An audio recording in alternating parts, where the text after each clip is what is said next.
Hey everyone, welcome back to episode 4 of Couch Confidentials. And if you thought I've said everything there has to be said about a specific writer, you might be wrong. Have I done all the promotion possible for a specific writer? You might be wrong as well. But again, this topic and the person behind, my next guest is so fascinating. I just had to invite him. And being the person that he is, he said yes. So I'd like to welcome Tiankai Feng to Couch Confidentials as number 4. Hello, everyone. Thanks so much for having me, Matthew. I already mentioned in the prep just before, right? I liked all of the interactions we had so far. I feel almost a little bit embarrassed about all the promotion that you did for me, but it's more authentic actually than me doing it on my own behalf. So I can only thank you for that. well, Great to be here. Being Dutch, you'll probably get an invoice in the mail pretty soon. Right. For all the promotional services, here you go. Exactly. Yeah. And next week we have a guest, Tiankai Feng. Yeah. Dehumanizing data strategy, right? Dehumanizing data strategy. But for those of you who don't know who Tiankai Feng is and who have not been watching their feed very closely in LinkedIn, Tiankai Feng is the author of the book called Humanizing Data Strategy. Not to sound or look impolite to you, Tiankai Feng, but I think we've spoken enough about this. I want to get to know you a little bit more. The first thing that did hit me, and it's not about the book, but a 1-star review. Who would do that? I saw it on your LinkedIn profile. Somebody wrote you a 1-star review, but the way you responded to it was great. But was that your true feeling at the moment you saw it? Well, I mean, I think what I wrote down in the text was truly how I felt, because it starts with me first being really upset about it, right? And not being sure how actually it would hit. But that's right, yeah. Realizing it doesn't make any sense for me to be upset all about it for 2 reasons. One is that, first of all, that reviewer didn't leave any text, right? It was just that 1-star rating and without any context. So I don't have any clue about why that even happened, right? And the second one is, anyway, that if someone doesn't like my approach or disagrees with me, that's always a fair point, right? Yeah. And I realized that it's better to create some kind of emotion, good or bad, than no emotion at all, right? Because at least it means that I'm hitting some kind of nerve, right, in all of this. Yeah. And in a net way, and the net positive is still good, right? In the end, I still have a lot more positive reviews than negative reviews. So all in all, I feel like it's still valuable what I did. But being publicly available for criticism that way is still something I have to deal with and get used to. I feel like it's not often talked about how vulnerable an author feels when your book all of a sudden is everywhere and everyone can feel free to have opinions about it. And it's really nerve-wracking to think about, oh my God, anyone could just say my book sucks and I have to just face it. And I don't know how to face that, right? So all of those feelings went through my head. I feel like it made me grow in a way, right? That negative review made me realize, okay, this was a small thing in the bigger picture, but I also have a feeling now how I deal with criticism generally about my content and my book. And I feel that's a good thing. Yeah, and I remember a long time ago when I was in just kind of a little bit off topic, when I was in the military, it was kind of the first time I did something wrong and I got criticism. And my sergeant at the time, he took me apart. He says, listen, this criticism is towards you in your role as, the soldier that I was, and not you as a person. Right. And I think, would you see it the same way, that the criticism you got in the book is more towards you and your thought matter than you actually as a person? It's a very thin line, though. Yes. I think, and I would say it's more towards my role, but at the same time, because I'm writing so much about personal things in the book too, right? About my heritage, about my anecdotes from my life. I can't help but think it might be something personal as well, right? Okay. But I would like to believe that since it's still a business book and a book about data in the very end, right? It's more about the approach that's being criticized and not ignoring who I am as a person or disagreeing with my experiences, because these are not debatable, right? So I think it's more of a just thought process for myself. True. To come to that conclusion. Business. I wouldn't be surprised if you find this book in the self-help department at some point, because okay. I think, I mean, for me personally, I kind of dabbled with data strategy indirectly. So, analyst role, I got into tag management. So you're trying to improve data quality. And now with customer data, you're trying to get more value out of data because analysts is very passive. You're doing work and generating insights, but you're not making changes to where we are now. And I think with data strategy, it takes a step even further because you're trying to paint out the big picture. But I think the approach that you took is, the human part, but why would you do the human part? I mean, you say it's a business book, but you speak so much from the heart and the power of humans. What got you that far? I think, there may be two reasons actually that led me to this. One is that along my career working in data, the human side was always a passion of mine anyway, right? So I always made sure that whatever I'm analyzing and what insights I'm generating are being convincing, and that actually it has an impact for people, and they believe it, they're convinced by it, and they're changing their mindset and their actions by my kind of insights that I'm generating for them. So that was always important to me. Right? And when you did those insights, is that purely quantitative data? Because I recognize something you're saying, but that's when I started working with the qualitative side, user feedback and user testing, et cetera. Both. I mean, I started very much as a marketing analyst, so a lot of it was web analytics and paid media analytics. So that's, I think, more quantitative.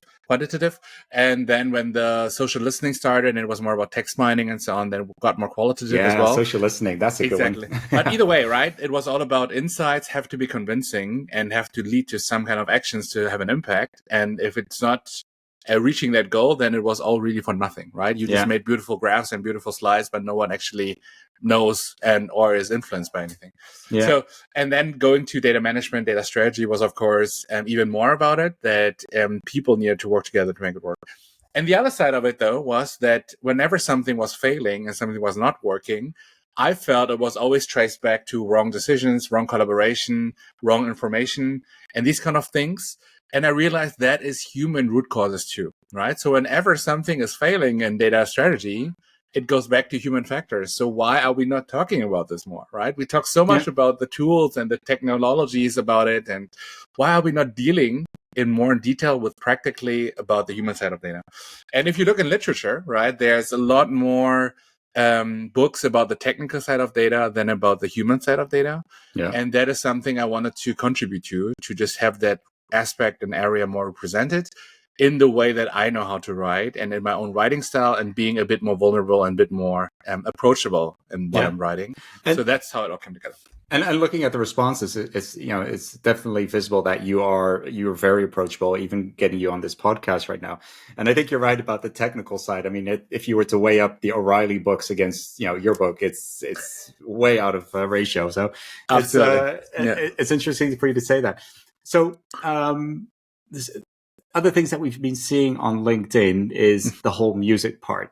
And the question is, great, by the way, to those 17 listeners who have listened to you in the past year. I saw that is that what you get from Spotify, kind of a notification? So if I'm listed as an artist on Spotify, you get your own little Wrapped as well. So you have like the other side of it, like how many people listen to you from where and so on and so on. So and the amount of time they've listened as well, kind of all right. Exactly. But so from a analyst point of view, what's your year-on-year growth there? Actually, it was 20% more streams than last year, which is, as I said, really surprising because I didn't release any new music this year on Spotify because I only put my original music on there, nothing of the parodies, right? And last year I had created like 2 songs or something at least.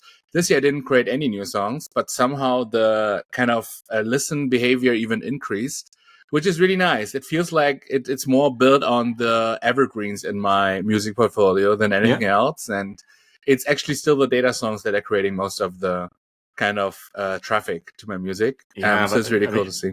Are you going to put the parodies on there? Because the last one that I saw about Christmas, with what was it? With Nicola Cents? Yeah, that was funny. That is very good. I think there's some kind of complications about the legal side of it, doing parodies and licensing it, and something I haven't really quite figured out yet. So I'm just a little bit more cautious about that side of things. That's the only reason why I haven't put it on. You can't get any copyright strikes on LinkedIn now at the moment, I believe. Exactly.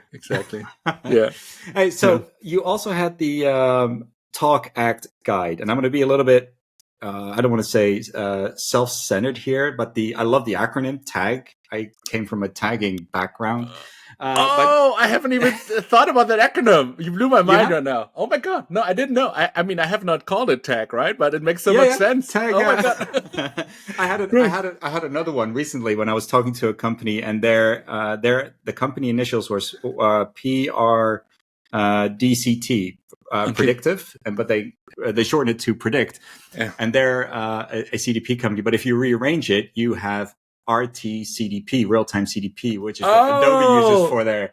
And it's like, all right, this world is getting too big already because we can't even come up with any fresh ideas for names, acronyms. True. Yeah.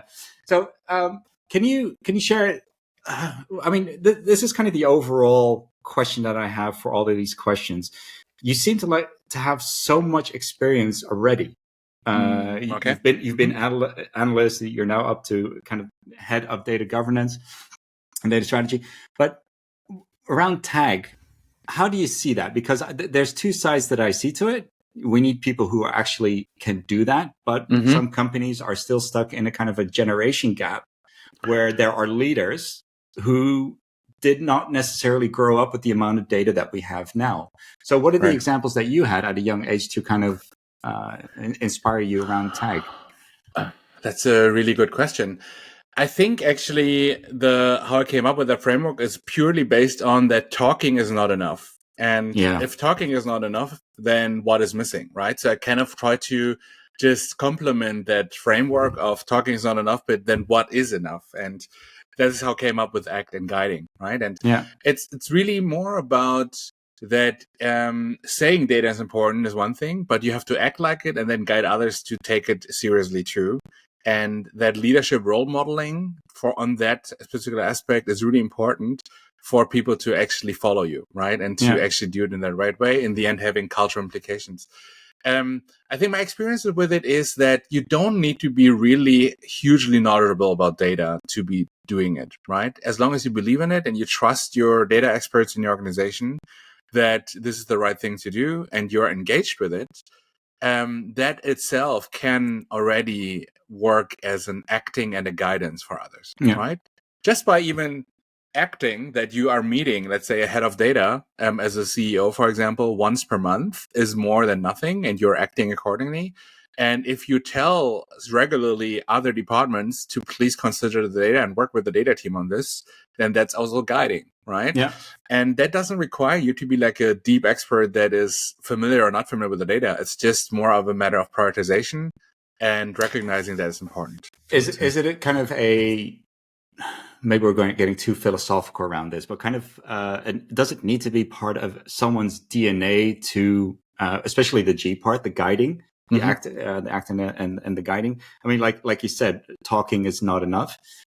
We need to lead by example, so kind of the acting part, and then we also need to make sure that we share our knowledge. We guide people along the way. There are plenty of memes on the internet about now, or online right now, about leadership. That you have the leader where he's pulling the cart along with the coworkers, and there's a boss who's sitting in the cart yelling at his coworkers. But is it maybe human?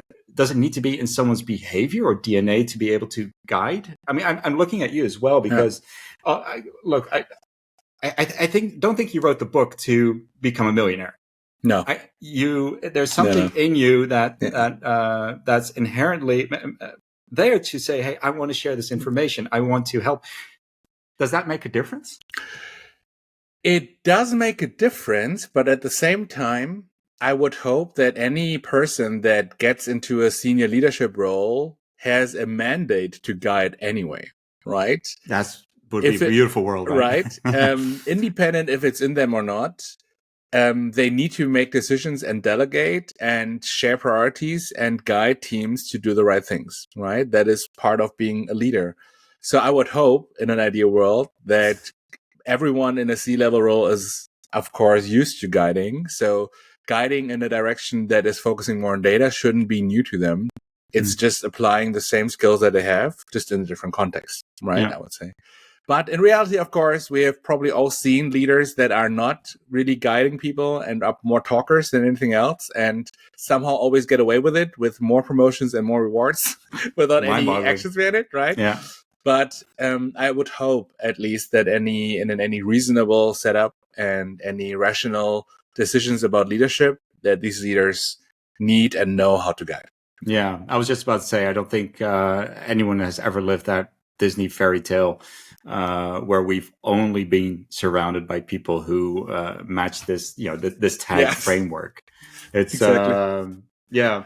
So there was another question here, which I had to relate to someone who I've personally always looked up to during my career as analyst, in web analytics. So it's I think it's referred to now as digital analytics. And the guy was called Avinash Kaushik. Yeah. Okay. I'm glad he rings a bell with you. Yeah. And so I had this question here, and I have to kind of peek here. I'm getting older. I can't do anything. No worries. And I wrote it down. I said, so you have this trust spillover from human relationships to data systems. Yeah. And it goes both ways. The better the data, the more trust the humans will. But how can organizations actively cultivate this transfer? And why I took the example of Avinash back in there is because I think it was around 2005. He was at a conference here in the Netherlands, and he said, if you want to find out who your champions are around data, who are really using that data, he said, turn off all the report exports. So he was talking about Google Analytics at the time, and you had this report function where you, like daily or weekly, it would send out reports to a distribution list. And he said, turn it off. The people who come knocking on your door are the people that you need to work with. And I've always used that.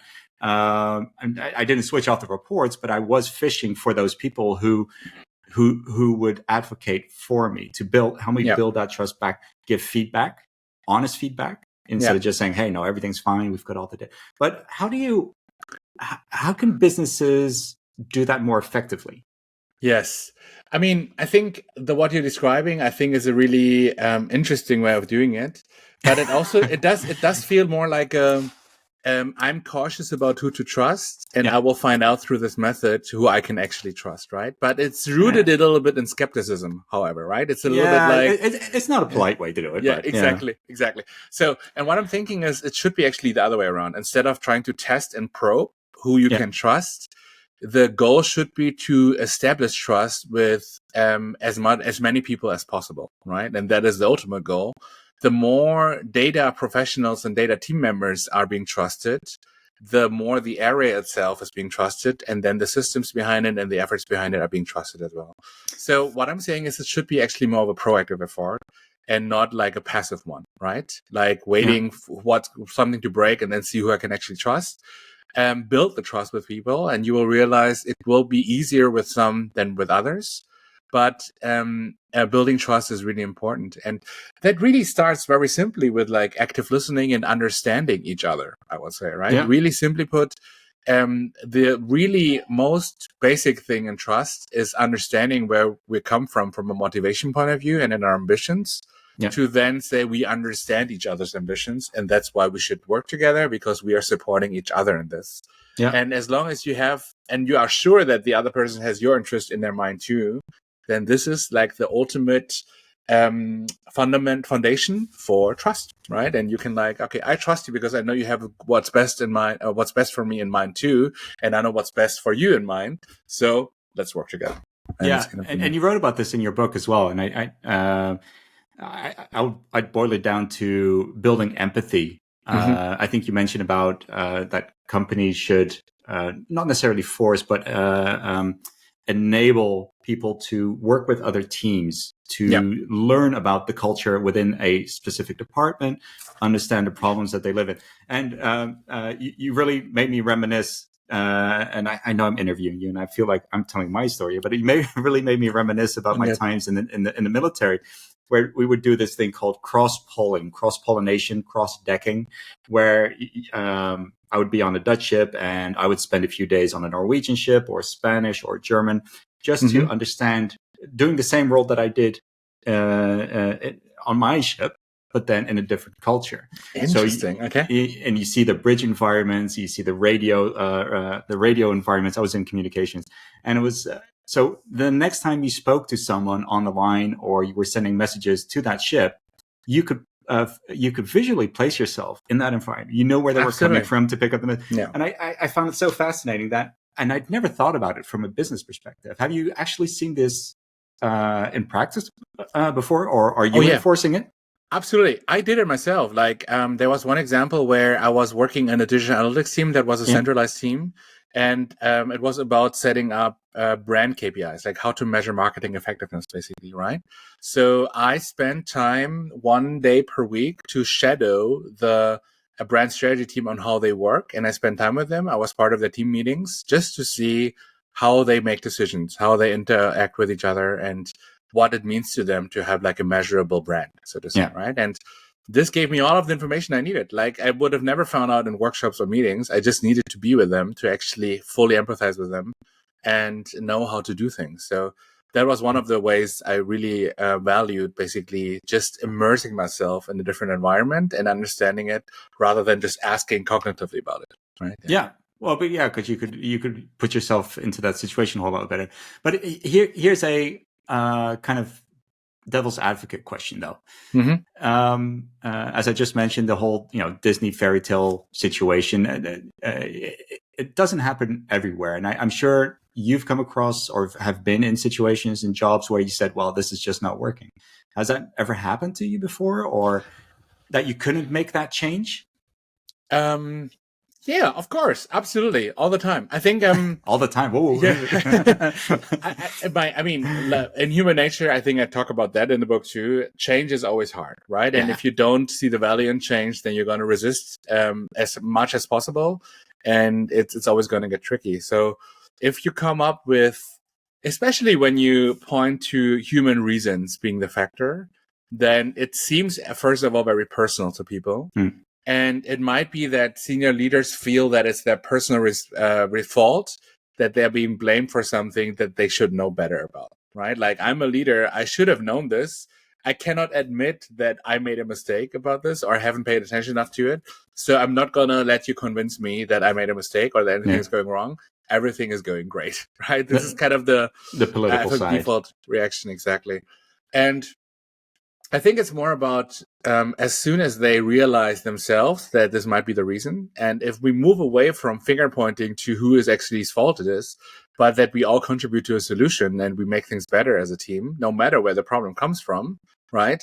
Then it's easier to deal with it, right? And to see the change and the benefit of the change. So yeah, because you also talk about celebrating the achievements, not the larger ones, but the smaller ones as well. Exactly. And would that also, if we look at, I think it was just a LinkedIn post just the other, half an hour before we got onto the call. And we were talking about the influence of Gen AI on marketing, where we are, there are two sides to that coin, where on one end we have companies still struggling to get the basics right, but you're also creating, there are also companies who are really adopting this Gen AI. And he pointed out saying, the end users are becoming less and less critical minded because they're leaving all the decision making, all the creativity to AI. So there's kind of a segue to AI. But will this have an effect on how, on team cohesion when they are being led by ideas that are generated in this way? Even insights. I mean, we've seen examples of data analysis with AI. I think it could be. But on the other hand, my hope is that by actually allowing others to see what you generated with AI as an insight, there's more eyes on it that can critically review if it's right or wrong, right? Many of the things is because we individually do our own thing. We ask a chatbot, it gives an answer. Nobody reviews it. I don't know the answer myself if this is right or wrong because I don't know more about it. So I'm just going to use it and go straight ahead, right? But if it's part of a team culture and like part of a team effort, then there's going to be more eyes on it that is reviewing the content of each other, right? And of the ultimate outcome of it all together. So in a way, I hope that working on things, Gen AI in a team actually would allow you to be more critical because there are more expertise from different areas involved that can really spot that something is not right. in the outcomes. Either it's a hallucination or it's formulated in the wrong way or phrased in a different way. Either way, right? Any kind of things, I would hope that it's just in our human nature that we want to call out something that is wrong and let people know that this should be corrected. But you talk a lot about teams when we give examples or we're talking about kind of ways to improve. But what would you say to people who work like as a one-man army, as a one-man data team, to maybe reflect on ideas that they're having? Is it especially like you said, sometimes change is hard, and I think in some organizations there's still leadership in place who are rusted in the past, who this person could probably not talk to. Have you experienced or found any online resources or communities? Because community is also a strong place to connect. Yeah, I do think. Yeah, I mean, there's first of all lots of communities, especially for data scientists and data analysts. I think that where they can exchange with each other. Yeah. But you're right that it can be quite a lonely job too, right? If you're like the only analyst and only data professional in a bigger team, and you're the only one who knows everything. That's why I do podcasting, because I'm a freelance contractor. I get lonely, man. Yeah. I don't even publish these discussions. It's just for yourself to stay social. No, all good. No, what I'm thinking is that those so they have all of the responsibility, but really not a lot of the reward, right? So there's two things they need to take care of at the same time. One is doing the right thing when it comes to data, because they have only their own conscience to be accountable for it, and no one else is going to review and has expertise to review if what you're doing is right or wrong. So you need to be really confident about it. But at the same time, you need to market yourself as well, because nobody is doing it on your behalf, that what you do is valuable in a team, right? Because otherwise you're always the back-end data guy, that nerd that sits in the corner, that's in the basement. Exactly. That's just crunching tables.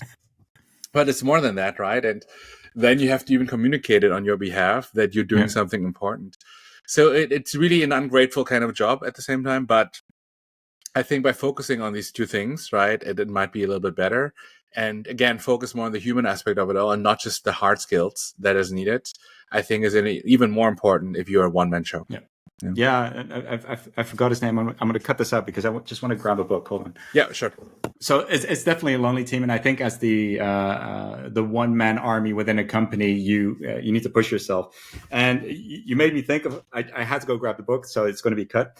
And your response was really, really nice. I hope we can kind of do that again.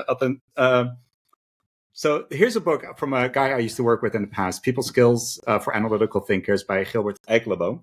I'm going to make a note of him to invite him out on the podcast as well.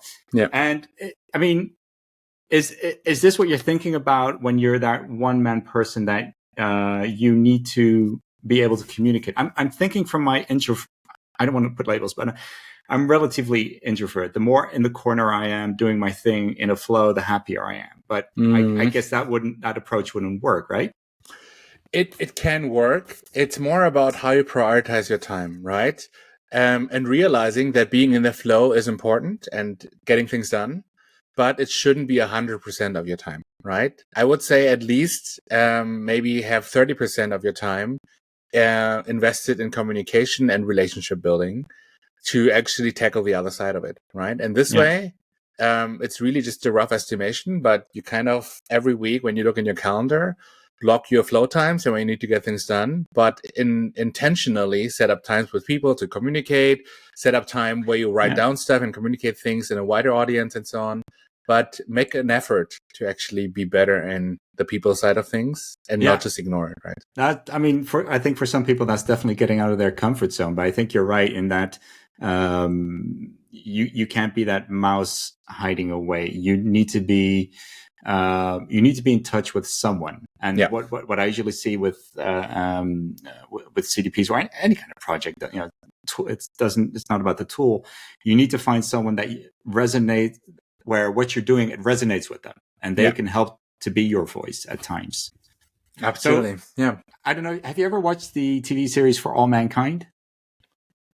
No, is that like I think it's one in space, right? Yeah, it's the alternative history to what happened with the space landing and how science and the space program evolves through time. Oh, interesting. Never seen it though. Okay. It's Really cool. very good. So there is this one woman, I can't come up with a name, but she, and I not too many spoilers. But what she does is that at moments where she is deep in thought or needs to solve a problem, she falls back to music. She plays the piano, and nobody knows this about her. So I maybe see the question coming. Yeah. What role does music play for you? I mean, is there a link between the two other than the parodies? Yeah, very good point. I think, I mean, and I always talk about this, that my musical journey started much earlier than my data journey. So I'm actually feeling more rooted in music than in data even, because it has been part of my life for a much longer time, right? Yeah. I started playing the piano when I was 5. And so it has been a big part of me so far. I would say that being a musician, though, taught me a lot that I only in hindsight realized helped me in my data job, right? So, for example, finding the balance between the analytical side and the creative side a little bit, right? Because you can look at music very analytically too, right? Like every note has a certain sound frequency and certain notes together sound better than others together sound. You can break it all down and make it just math and it would still work, right? Yeah. But there's art in it, and there's something that is dealing with the emotional side of things too, equally as it is with data, right? If you can look at it very analytically, which we usually do, you can also look at it creatively and artistically and say, we are creating a whole narrative and a story that's resonating with people emotionally, so they actually love the numbers, right? Typical example, we just talked about Spotify. Spotify Wrapped is a great example. You are making everyone looking forward to their top songs of the year and top artists they listen to. And it's really just basic number squaring, right? From an analyst point of view. It's not that hard, but you make everyone care about it. It's like something they learn about themselves and they're really eager to learn, and it resonates with them, right? We should build... we should build reports internally to say, hey, this is how many reports you reviewed in the last year. This was your favorite one. Yeah. This is how many I sent you, and this is how many you actually opened. Look that's not going to make too many friends there, but yeah. Exactly. No, the other side was it because I was part of orchestras and jazz combos and bands and so on. So of course, being a team player and making music together with individual contributions to the bigger outcome is really what I learned there, right? And literally synchronizing rhythm, synchronizing sound with each other, listening and contributing at the same time. All of that, I think, had a lot of impact on me as a professional as well, on how I deal with collaboration. You really thought about this, because the metaphor is mind-boggling when you relate it to what you're doing right now, because the music it can be very mathematical. There's a lot of there's a relationship, especially in orchestras, with the rest of your band, which is kind of the company, but you're also talking about the emotional side, and not only for the listener but also for the player, because I can imagine it as a musician yourself. There's also a high level of emotions involved in it. So that metaphor is wow. It's like a mirror into a different side. Two sides of the same coin, I think, is the expression. Yeah, absolutely. Mm-hmm. Yes, no. I mean, and also you can imagine it's not the first time I've been asked a question. So I have to admit that only after I've been asked that question, maybe one or two times, I had to really think deep, and then actually realizing and reflecting on myself what it actually taught me as a data professional. But I realized that these are the things that I'm intuitively doing that I had to just make more concrete and bring up more explicitly to explain why this is for me so complementary. Right? You're gonna be the perfect Martech Therapy guru here. This is I like it, and I like the synergy between both sides. So you mentioned that if we're going back to tag. One of the problems that I'm finding now, there's a lot of startups and scale-ups, and they're being led by very great leaders, young leaders, but there are still a lot of companies out there that are dealing with older incumbent leaders who. So, I mean, is it a situation where, if we're talking about, they might have probably they adopted data. They agree in it. They use it for their daily decision driving. But what about the human part? I mean, is there going to be a kind of a generation gap between the more hardcore old school business types, the extroverts, Mm-hmm. and not necessarily the introvert, more empathetic side of data. Is there going to be a change of the guard when a new generation comes into play and the human side is going to be more prevalent? Yes, but I think that it's not only driven by humanizing data strategy as one concept, right? I think it's driven by a lot more than that. Like everything that came in waves now, right? For example, the agile transformation, that instead of waterfall, we're doing things in products and more iterative sprints and being more agile. That wave hit us already, like thinking in products and these kind of things. The other side is thinking in processes and more efficiency driven ones, and being able to structure how things are being done in organizations also came at us. In data itself, we went from this highly centralized approach to a more federated approach all over the organizations. So that has been hitting us too. And all of that created, I think, the need for being more humanized anyway, right? Yeah. Because you kind of went into more independency across different teams, no matter if you call them product teams or squads or federated domains. Like all of them are more actually separated than before. And the actual thing that holds them together is humanity, right? Shared goals, intrinsic need for exchange and knowledge transfer and so on, all of that coming together. So I would almost see it as there's really no space for sticking to the old world and trying to ignore the human aspect. Everyone will recognize that it needs to be done. It's then more about who's doing it in a more intuitive or authentic way than others.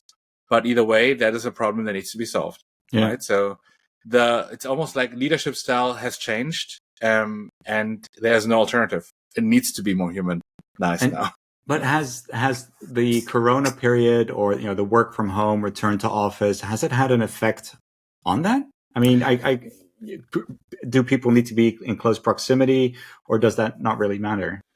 Well, I mean, it's such a hot topic, right? And there's so many polarizing opinions about if returning to office or staying remotely is good or not. I think my 2 cents on it is really, as long as it's rooted in trust, again, that word, right? And you are measuring people by their outcomes and their results rather than how much time they spend where, then I feel like intrinsically we are all in a better space, no matter if we decide to be in the office or not, or if we want to remote more. We take care of each other and take care of the relationships then naturally, because we know that each of us are contributing in a certain way and we all have different needs towards where we want to be. So why shouldn't we adapt to it as long as we all work together in the best way possible, right? So, yeah. And does that play well into your vision of sustainability that I read about in the book? Yeah, of course. Absolutely. Less driving and... Of course. Yeah. Of course, that's the thing. I mean, but I am used to home office nowadays, but whenever I get to actually meet colleagues in person again, I'm also very happy, right? So either way, as long as it fits our expectations and our styles of working, I'm really open to anything. Exactly. No, but I mean, don't be fooled by the rowing machine back there. It's got a nice, some dust on it. So even though I work from home, I never find time anymore. Okay. So, hey, last question to wrap things up. And again, first of all, thank you very much for your time today, just before the weekend. What are your views and hopes for 2025 around maybe around data strategy or data in general? Yeah.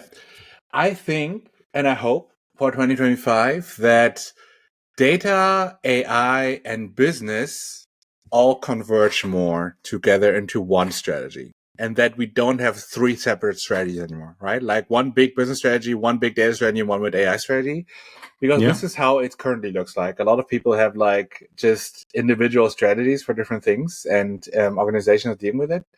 But nowadays, AI is being established as this core capability in any organization, and that it's helping with productivity and with revenue generation and all these kind of things, that it's already by nature being closer now made to the business goals of an organization. And at this point in time now, everyone realizes too that data is a foundation of AI, right? And that no matter if you are training a new model from scratch or just doing some RAG or some fine tuning with your organization's data, you need to have good data to do it, right? Yeah, exactly. It's exposing the data quality of a lot of companies. Exactly. So that means data, AI, value, they're all connected all of a sudden now, even more than before. So I hope that it can all lead to one strategic effort and not 3 strategic efforts. Yeah. And then converges into like bringing everyone behind it too, right? That finally you break the silos and you have everyone ideally represented in these kind of strategies, and they all feel like they're part of one bigger picture, not 3 bigger pictures. That would definitely be nice. Yeah, my biggest fear around AI and getting it included into technology is who's going to monitor the outcomes before anything goes out to potentially end users, be it client or internally. I mean, like you said, the data quality has been exposed now. It forms the basis of the LLMs, of anything you do with AI. But the amount of damage that it could potentially do when it goes wrong. That's I'm fingers crossed we'll have a good year next year. Yeah. But it's definitely ending with a bang with some nice mergers and acquisitions that are slowly being announced now. But again, thanks a lot for your time. And yeah, I'm wishing you a superb 2025. And just one last question: any more ideas for books in the future? No, or are you going to pick up your musical career? No, not yet. I don't know where I will basically channel my creative energy next year. I don't have it in me to write another book right now, I would say, but let's see where it goes. I haven't made any of the decisions about my music or writing a book very much in advance. Even the book writing was more of a spontaneous choice I made beginning of 2024. So yeah, I don't know what's coming yet. Yeah, that's when you started. Wow, exactly. Kudos. So, yeah, but I'm definitely going to have a listen to your music on Spotify, and I hope the watchers and listeners do the same. It's been a real pleasure talking to you. Thank you so much. Bye. Bye-bye.